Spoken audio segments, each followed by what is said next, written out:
আসসালামু আলাইকুম। আবার নতুন একটা ব্লগ নিয়ে চলে আসলাম। আরেকটা ভিডিওতে আপনাদেরকে দেখাইছিলাম এই কচুটা। তো ফাইনালি আজকে এই কচুটা রান্না করব। কচুটা রোদ্রে দেওয়া শেষ। তো কচুটা হচ্ছে মান কচু। তো আজকে আমি গরুর মাংস দিয়ে রান্না করব, তোমাদের সাথেও শেয়ার করব। আর এদিক দিয়ে বাচ্চাদের জন্য তরকারি বসাইছি। এখানে হচ্ছে মিষ্টি কুমড়া দিয়ে পাঙ্গাস মাছ দিয়ে রান্না করব। আর এখানে আমি গরু গোস্ত নিয়েছি 1 কেজির মতো, বেশিরভাগই তেল আর হাড্ডি নিয়েছি, যেহেতু আমি কচু দিয়ে রান্না করব। আর এখানে আমি টমেটো পেঁয়াজ কেটে রেখেছি। চলো রান্না করতে যাই। কষাইয়ে রেখে চুলার ভিতরে কষাইতে দিয়ে রেখে তারপরে হচ্ছে কচুটা কেটে নিব।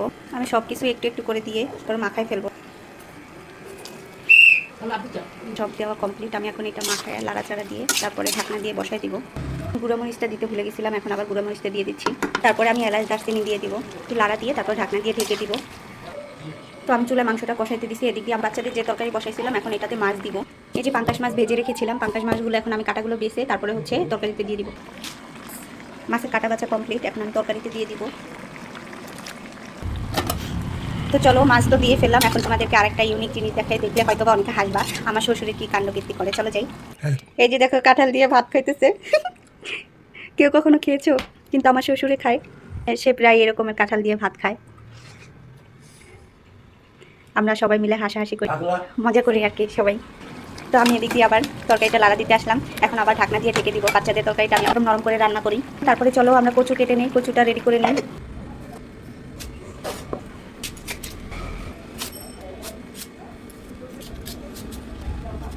এই যে আমি এরকম করে কেটে নিয়েছি। আর এই কচু আমি ফার্স্ট টাইম রান্না করতেছি, কখনো রান্না করি নাই।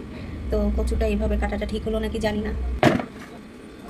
তো আমার কচু কাটা কমপ্লিট, আমি মাংসগুলো লাড়া দিতে যাব।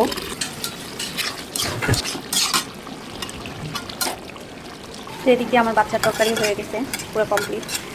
আমি এগুলো লাড়া দিয়ে তারপরে হচ্ছে কচুগুলো ধুয়ে নিয়েছি। তো আমি কচুগুলো এখন সেদ্ধতে বসায় দিব। তো কচুর জন্য আমি পানি বসায় রেখেছি এখানে। পানিটা উঠলে তারপরে হচ্ছে আমি কচু দিয়ে সেদ্ধ করে নেব। 2-3টা উতলানি দিব।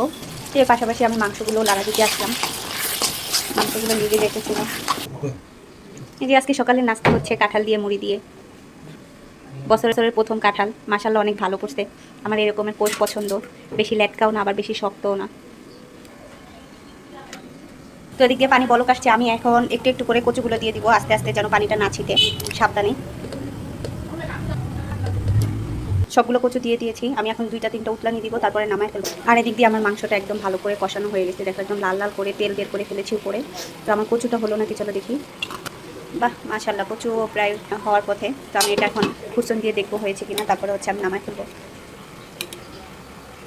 আমি ফার্স্ট টাইম কচু রান্না করতেছি, আর কখনো রান্না করি নাই, দেখি কীরকমের স্বাদ হয়।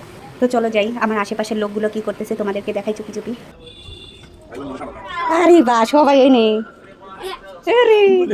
সকালের নাস্তা কাঁঠাল দিয়ে মুড়ি। যাও আমার একটা খাওয়াই দাও, মাতে ময়লা। তো ওখান দিয়ে চলে আসলাম। তো তারা কাঁঠাল কেটেছে, আমি চলে আসলাম। আর এখানে দেখো কচু সেদ্ধ হয়ে গেছে। আমি এখন এগুলো একটু একটু করে তেলে ভেজে নিব, দুধ মরিচ মাখাই নিব এটার সাথে।